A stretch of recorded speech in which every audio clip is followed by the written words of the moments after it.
ஈழத்தில் நடைபெற்ற இனப்படுகொலையின் ஒரு சாட்சியாக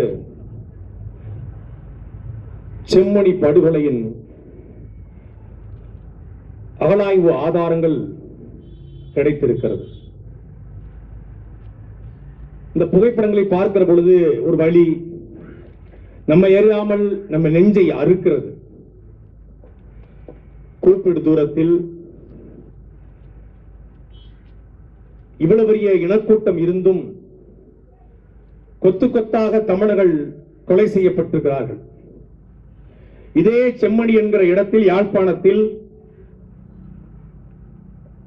ஏதாவது ஒரு ஓலைச்சுவடி கிடைத்திருந்தால், ஒரு தங்கம் கிடைத்திருந்தால், ஒரு எழுத்துக்கள் குறித்த கல்வெட்டு கிடைத்திருந்தால், இங்கிருக்கக்கூடிய தமிழர் என்று பேசக்கூடிய கட்சிகள் இது திராவிட நாகரிகத்துடைய தொடர்ச்சி, இது திராவிட நாகரிகத்துடைய தொட்டில், இது திராவிட நாகரிகம், இது திராவிட எச்சம், இது திராவிட மிச்சம் என்று வந்திருப்பார்கள். ஆனால் கிடைத்தது எலும்புக்கூடு என்பதால் வாயை பொத்திக் கொண்டு கிடக்கிறார்கள். தம்பி கார்த்திக் சொன்னது போல உண்மையிலே பேசியிருக்க வேண்டியது யார்? 2 கோடி தமிழர்களுடைய வாக்கை பெற்று சொகுசாக ஆட்சி அமைத்து பல லட்சம் கோடிகளை கொட்டி வீடுகள் கட்டி பல கோடிக்கு கார் வாங்கி சொகுசாக வாழ்ந்து கொண்டிருக்கிற இந்த திராவிட கட்சியினுடைய தலைவர்கள் தான் இதை பேசியிருக்கணும். சரி, தமிழ்நாடு அரசு பேச வேண்டாம், தலைமைச் செயலாளர் பேச வேண்டாம். திமுகவுடைய தலைவர், நீ திமுக மட்டும் தலைவர் இல்ல, ஒட்டுமொத்தமான தமிழருக்குமான தலைவர் தானே. நிதி கேட்கும் போது உலக தமிழர்களே நிதி கொடுங்கள் என்று கேட்பது, ஓட்டு கேட்கும் போது உலக தமிழர்களே, தமிழ்நாட்டு தமிழர்களே ஓட்டு போடுங்கள் கேட்குது. அவன் ஒட்டுமொத்தமான தமிழர்களுக்கும் நீங்கள் தான் தலைவர் என்றால், செம்மணியில இறந்து போனவனுக்கு நீங்க தானே தலைவர், கிருஷ்ணாந்திக்கும் நீங்க தானே தலைவர். ஏன் ஒரு வார்த்தை, ஒரு அறிக்கை போட முடியாத உங்களால? போராட்டம் பண்ண வேண்டாம், ஒரு ஆளுங்கட்சி ஆர்ப்பாட்டம் பண்ண வேண்டாம், ஒரு அறிக்கை. ஈழத்தை வைத்து சீமான் அரசியல் செய்கிறான்னு சொல்ல எவனாவது நல்ல ஆத்தாருக்கும் அப்பனுக்கும் பிறந்திருந்தா இப்ப பேசுங்கடா, இப்ப பேசுங்கடா, பேசுங்கடா. நீங்க ஏங்க செம்மணி படுகொலை குறித்து ஒருத்தன் கூட பேசல? எவ்வளவு பெரிய கொடூரம் உலக அரங்கில. ஈரான் அடிபடுதா, தமிழ்நாட்டில் போராட்டம். சிரியால உள்நாட்டு போரா, தமிழ்நாட்டில் போராட்டம். இஸ்ரேல் பாலஸ்தீன் மீது தாக்குதல் நிகழ்த்துகிறதா, இனப்படுகொலை நடத்துகிறதா, தமிழ்நாட்டில் போராட்டம். ரஷ்யா உக்ரைன் மீது தாக்குதல் நிகழ்த்துகிறதா, தமிழ்நாட்டில் போராட்டம். மணிப்பூரில் உள்நாட்டு கலவரமா, இன கலவரமா, தமிழ்நாட்டில் போராட்டம். கண்ணீர் எல்லாம் சிந்துகிறோம், செய்யணும், மாற்று கருத்து இல்ல. உலகத்தில் எங்கு அடிபட்டாலும், எங்கு இன படுகொலை நிகழ்ந்தாலும், எங்கே ஒரு இனம் நசுக்கப்பட்டாலும், எங்கே வரம்பு மீறல், அத்துமீற அதிகார மீறல் நடந்தாலும் தமிழ்நாட்டிலே குரல் ஒலிக்கிறது. ஆனால் தமிழர்கள் இத்தனை ஆயிரம் பேர் இறந்திருக்கிறோம் உலகத்தில். அதைத்தான் மருத்துவர் கார்த்திகேயன் கேட்டார். உலகத்தின் பார்வை, உலகத்தின் செவி எங்கள் பக்கம் திரும்பாது. ஏன்? ஏன்னா இங்க அதிகாரம் இல்ல, இதற்கான அரசியல் இல்ல, இதுக்கான லாபி இல்ல. இதை மு.க. ஸ்டாலினும் உதயநிதி ஸ்டாலினும் பேசியிருந்தால், இதை நாட்டினுடைய பாராளுமன்ற உறுப்பினர்களும் நாட்டினுடைய பிரதமரும் பேசியிருந்தால் உலகத்தின் பார்வை திரும்பும். ஒரு மூலையில இந்த டெல்லியில ஒரு இடம் வச்சிருக்காங்க, ஜந்தர் மந்தர்னு. அனுமதியே கொடுக்க தேவையில்லை. ஜல்லிக்கட்டு போராட்டமா, காவிரி பிரச்சனையா, மீனவர் பிரச்சனையா, மணிப்பூர் கலவரமா, விளையாட்டு வீராங்கனைகள் பாலியல் தொல்லையா, விவசாய பிரச்சனையா, போராடிக்க ஒரு ஓரமா நின்று ஒப்பாரி வச்சு கத்திட்டு போடா அப்படின்னு சொல்லுவாங்க. இந்த ஊர்ல 2 மனைவி கட்டினவங்க பிள்ளைகளுக்கு சொத்துல பங்கு கட்டோடான்னு சொல்லி யாராவது அவங்க அப்பா இறந்து போயிட்டா 2வது மனைவி பிள்ளை வந்தாங்கன்னா வீட்டுக்கு வர்றது ஒரு ஓரம் மணி அழுதுட்டு ஒப்பாரிச்சுட்டு போம்பாங்க. அது மாதிரி இந்த நாட்டினுடைய குடிமக்களை 2ஆம் மனைவிக்கு பிறந்த மாதிரி தான் நாட்டினுடைய குடிமக்களை நடத்தி சிவானந்த சாலின்னு ஒண்ணு இருக்கு, ஒரு ஓரமா ஒதுக்கி விடுறோம், ஒரு ஒப்பாரிச்சுட்டு போங்கடா. அதானே? ஏன் மக்கள் கூட இடத்துல ஆர்ப்பாட்டம் பண்ணா, போராட்டம் பண்ணா மக்களுக்கு தெரிஞ்சிடும் படுகொலை நடந்திருக்கிறது. இதை ஏன் இந்த அரசு கண்டிக்கல, இதை ஏன் மாநில அரசு கண்டிக்கல, மத்திய அரசு கண்டிக்கல அப்படின்னு கேட்பான்பதற்காக ஓரமா கொண்டு எந்த ஆர்ப்பாட்டமும் இனிமேல் சிவானந்த சாலை தான். ஏன்னா எந்த மக்களும் இல்ல, எந்த பிரச்சனையும் இல்ல, எம்எல்ஏ ஹாஸ்டலும் ஃப்ரீயா இருக்கு, எவனும் இல்ல. எப்படி பாருங்க ஒரு நாடு, எவ்வளவு ஜனநாயகமான நாடு பாருங்க. 1996 இந்த படுகொலை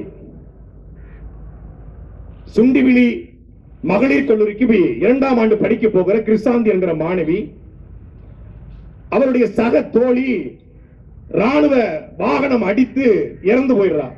அந்த இறப்புக்கு போயிட்டு அவள் யாழ்ப்பாணத்துடைய அந்த நுழைவு வாயில், அதுல ராணுவ முகாம் இருக்கிறது, அதை கடந்து போறார். கடந்து போகும்போது விசாரணைக்கு என்று அவள் அழைக்கப்படுவதாக சொல்லப்படுகிறது. விசாரணைக்கு அழைக்க போனவள ஆளை காணோம். அவருடைய தாய் ராசம்மா பெரிய பேராசிரியர், அவருடைய தம்பி பிரணவ் 16 வயது மகன், 1ஆம் ஆண்டு படிக்கக்கூடிய பையன், அவருடைய உறவினர் சிதம்பரம் கிருபாகரமூர்த்தி என்ற கிருபா, நான் 3 பேரும் சேர்ந்து மகளை தேடிக்கொண்டு அதே ராணுவ முகாமுக்கு போறாங்க. ராணுவ முகாம்ல அவர்களும் சித்திரவதை செய்யப்பட்டு அடித்து கொலை செய்யப்படுறாங்க ராசம்மா. அந்த சிதம்பரம் கிருபாகமூர்த்தி 2 துண்டுகளாக வெட்டி கொலை செய்யப்படுறாரு. அந்த பிரணவன் என்கிற 16 வயது சிறுவனை கற்பனை கூட பண்ணி பார்க்க முடியாது, 32 துண்டுகளாக துண்டு துண்டா வெட்டி இலங்கை ராணுவம் கொலை செய்து. அப்போ கிருசாந்தி தேவசேனா ராஜபக்ச என்கிற ராணுவ கேனல், அவன் ஒரு பெரிய பொறுப்புடைய கேனல். அவன் முதல்ல அந்த 18 வயது மகளை பாலியல் வன்கொடுமை செய்யறான். நீ கற்பனை பண்ணி பாருங்க, பாலியல் வன்கொடுமை இருந்தது வார்த்தை கிடையாது. அவளை பாலியல் வன்கொடுமை செய்யறான்.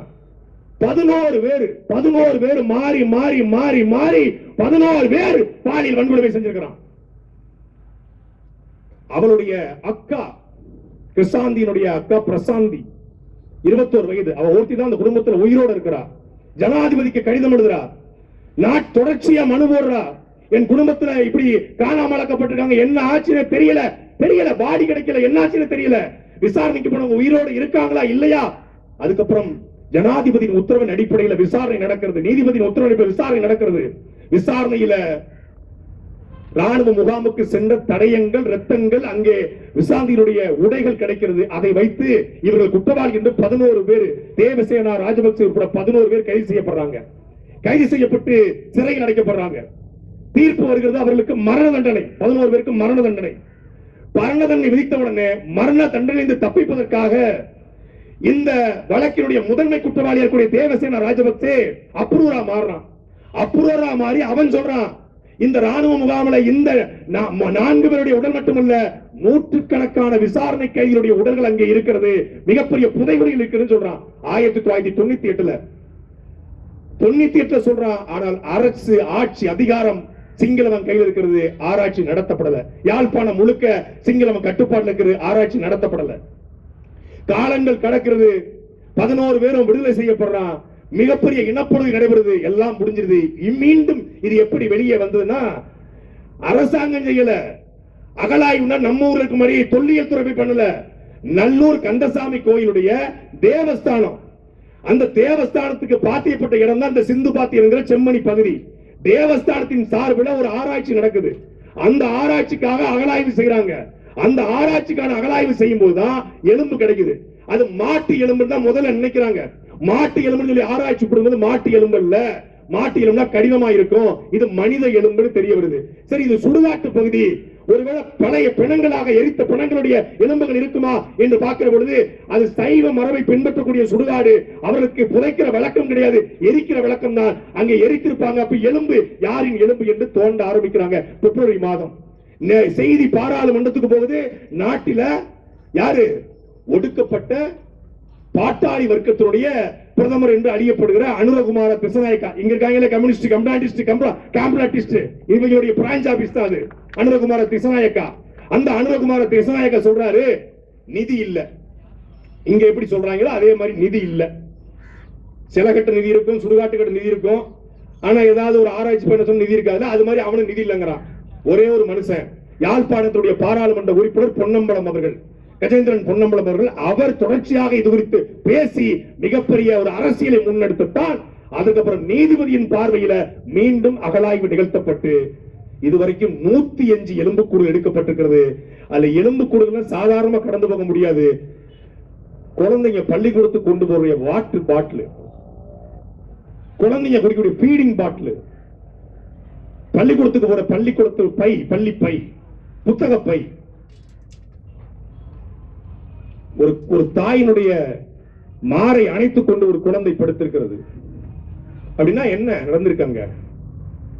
தாய் பாலியல் வன்கொடுமை செய்யப்பட்டிருக்கலாம், இல்ல தாயும் சேயும் உயிரோட கண்ணன் கலைஞன் சொன்னது போல உயிரோட அந்த புதைகுழிக்குள் போட்டு அடித்து துன்புறுத்தப்பட்டு மண்ணை அள்ளி மூடி இருக்கலாம், என்ன வேணாலும் நடந்திருக்கலாம்.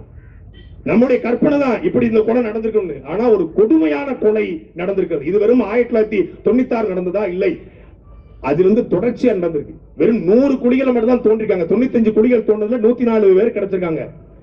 இன்னும் தோண்ட ஆரம்பித்தால் பல 100 ஏக்கர்ல பல ஆயிரக்கணக்கான மக்களுடைய அங்க எலும்புக்கூடுகள் கிடைக்க வாய்ப்பு இருக்கிறது. ஒரு நிலமே எலும்புக்கூடுடைய நிலமாக மாறி இருக்கிறது. ஆப்பிரிக்காவிலே தோன்றுகிற பொழுது தங்கமும் வைரமும் கிடைக்கிறது. அரபு நாடுகளில் தோன்றுகிற பொழுது பெட்ரோல் கிடைக்கிறது. அன்பிற்குரிய மக்களே, என் தாய் நிலத்தை தோண்டும் போது எலும்புக்கூடு கிடைக்கிறது என்றால் அங்கே நடந்தது என்ன? ஏன் ஒருத்தம் பேசல? ஏன் பேச மறுக்கிறான்? தேர்தல் வந்துட்டா போதும், ஒவ்வொரு தேர்தல் அறிக்கையிலும் சொல்வார்கள், நாங்கள் ஈழத்தமிழர்களுக்காக பாடுபடுவோம், ஈழத்தமிழருக்கு இரட்டை குடியுரிமை வழங்க பாடுபடுவோம், ஈழத்தில் நடந்தது இனப்படுகொலை என்பதை வலியுறுத்த பாடுபடுவோம். திமுக தேர்தல் அறிக்கை. பாஜக ஒருபடி மேல போய் தமிழர்களுக்கு வீடு கட்டி கொடுத்து, தமிழர்களுக்கு நிதி கொடுத்து, தமிழர்கள் நிம்மதியாக வாழ வழி செய்வர் பாரத பிரதமர் மோடி. அதனால் மோடிக்கு ஓட்டு போடுகிற ஒரு கூட்டம். இப்ப எங்க போயிட்டாரு உங்க மோடி? எங்க ஓடி போயிட்டாரு? செம்மணின்னு ஒண்ணு தெரியுமா? எங்களுக்கு தெரியாது. எங்களுக்கு கீழ் வெண்மணியே தெரியாது. செம்மணி எங்க தெரியும்? செம்மணினா செம்பு தெரியும், மணி தெரியும். செம்மணி எங்க தெரியும்? அரசவை முழுக்க முட்டாளா இருந்தா ஒண்ணுமே தெரியாதுங்க அவருக்கு. எப்படியே என்ன தெரிஞ்சு வச்சிருக்காரு? ஒரு நாடு எப்படி மாட்டிக்கிச்சு பாருங்க. அப்ப யார் பேசுவது? நாம தான் பேசணும். இந்த நிலத்தில் ஈழத்திற்கு மட்டுமல்ல, உலகத்தில் மனிதர்கள் எங்கே மனிதர்களுக்கு அநீதி நிகழ்ந்தாலும் முழங்குகிற முதல் குரல் அது செந்தமிழன் சீமானுடைய குரல். நாம் ஈழத்திற்காக மட்டும் பேசல. மணிப்பூருக்கு நாம் மனசு இங்கே ஆர்ப்பாட்டம் நடத்தினோம், சிரியாவுக்கு ஆர்ப்பாட்டம் நடத்தினோம், ஈரானுக்கு ஆர்ப்பாட்டம் நடத்தினோம், இஸ்ரேல் பாலஸ்தீன் மீது தாக்குதல் நிகழ்த்திய போது ஆர்ப்பாட்டம் நிகழ்த்தினோம், போராட்டம் செய்தோம். உலகத்தில் எங்கே எவன் அடிபட்டாலும் தமிழ்நாட்டில் ஒரு குரல் ஒலித்துக் கொண்டிருக்கிறது. அது செந்தமிழன் சீமானுடைய குரல். இது உலகத்தின் பார்வையை சென்றடையுமா? இன்னைக்கு சிவானந்தா சாலையிலே பேசுகிற குரல் நாளைக்கு இதே சட்டமன்றத்தில் ஒலிக்கிற பொழுது உண்மையிலே சேரும். ரொம்ப நாளா 8 மாசம் தான் வெறிய தான் ஏத்திக்கிட்டு இருக்கிறோம், வெறிய ஏத்திக்கிட்டு இருக்கிறோம். இதை பார்க்கிற போது, இந்த புகைப்படத்தை பார்க்கிற பொழுது, கிருஷ்ணாந்திக்கு நடந்தது, தங்கைக்கு நடந்தது, உங்க அம்மாவுக்கு நடந்தது, உங்க தம்பிக்கு நடந்தது கேட்கிற பொழுது, படிக்கிற பொழுது வெறி வருது. எவனையும் விடக்கூடாதுடா என்கிற வெறி வருது. எல்லாரும் போறான், ஆளுக்கு ஒரு முழக்கம் வச்சுக்கிறாங்க. ஒரு பஞ்சு டைலாக் உட்கார்ந்து, இவங்களுக்கு மூளை கிடையாது. எவனாவது ஒருத்தனை போடுறது, பிரசாந்த் கிஷோர், சுனில் கவாஸ்கர் ஒருத்தனை கொண்டு வந்து இவங்களுக்கு ஒரு டைலாக் எடுக்கிறது. வீர நடை போடுவோம், வெற்றி நடை போடுவோம், உங்களை பார்க்க வரேன், ஓடோடி வர்றேன், இப்படித்தான் வருவேன், எப்படியாவது வருவேன், ஏதாவது ஒரு டைலாக் போட்டுக்கிட்டு ஊருக்கு கேம்பெயின், தேர்தல் பிரச்சாரத்துக்கு 8 மாசம் இருக்கு. எங்க ஊர்ல சொல்லுவாங்க, ஏடா திருச்செந்தூர்ல சாமி கும்பிட நீ திருநெல்வேலியில குடிக்கிறீடா ஏண்டான்னு கேட்பாங்க. திருச்செந்தூர்ல சாமி கும்பிட திருநெல்வேலியில 8 மாசத்துக்கு முன்னாடி ஏன் கிளம்புறான்னா, எதுவுமே மக்களுக்கு செய்யல. மக்களுக்கு செய்யாம மக்களை ஏமாத்த கிளம்புறான். ஏன் அதிமுக கிளம்புது, பிஜேபி கிளம்புது, திமுக கிளம்புது, எல்லாரும் நடைபயணம் போறாங்க. உங்க அண்ணன் போலன்னு கேட்டாங்க. எல்லாரும் மக்களை பார்க்க போறான். ஆனா அந்த மக்கள் எங்க அண்ணனோட தான் நிக்கிறான் என்பதை இந்த தேர்தல் களம் உறுதி செய்யும். சீமானுக்கு கேம்பெயின் இல்லையா, ஸ்ட்ராட்டஜி இல்லையா, எய்ம் இல்லையா, டார்கெட் இல்லையா? இருக்கிறது. தமிழர் தேசியத்துக்கு நாடு கட்டுகிற டார்கெட், தமிழ் தேசிய இனத்துக்கென்ற அந்த நாட்டை அடைகிற எய்ம் தாண்டா எங்களுக்கான ஒரே இலக்கு. அந்த இலக்கை அடைய நாங்கள் பயணப்பட்டுக் கொண்டிருக்கிறோம். உங்களை மாதிரி நடைபயணம் போறது, வண்டிக்கு மேல பேசுறது, அந்த அரசியல் செய்ய நாங்களும் வரல, அண்ணன் சீமானும் வரல, நாம் மகிழ்ச்சியும் இல்ல. அதுக்கு இல்ல. இந்த போராட்டம் என்பது தமிழர்கள் நாம் எப்படியெல்லாம் அழிக்கப்பட்டிருக்கும் என்பதை தமிழருக்கு சொல்கிற போராட்டம், உலகத்துக்கு சொல்கிற போராட்டம். இது இந்த ஸ்டாலின் செஞ்சிருவாங்க, உதயநிதி செஞ்சிருவாரு, ஐயா எடப்பாடி செஞ்சிருவாரு, மோடி செஞ்சிருவாரு, ராகுல் காந்தி செஞ்சிருவாரு. சத்தியமா இவன் யாரும் செய்ய மாட்டான். நமக்கான நீதியை நாம் தான் போராடி பெறணும். நமக்கான உணவை நாமே உண்பது போல, நமக்கான மூச்சுக்காட்டை நானே சுவாசிப்பது போல, நமக்கான நீதியை நாம் போராடி பெறணும். ஆட்சி அதிகாரத்தின் மூலமாக பெற வேண்டும். அதற்கு நாம் உழைப்போம். எல்லா வெறியும் சேர்த்துக்கோங்க. எல்லோருக்கும் கண்ணீர் வருகிறதா, அந்த கண்ணீரை அடக்கி வைத்துக் கொள்ளுங்கள். 8 மாசம் இருக்கு. வெறி கொண்டு வேலை செய்வோம். கிருஷ்ணாந்திக்கும் செம்மணிக்குமான தீர்வை தேர்தல் களத்திலே நாம் காட்டுவோம். நன்றி, வணக்கம்.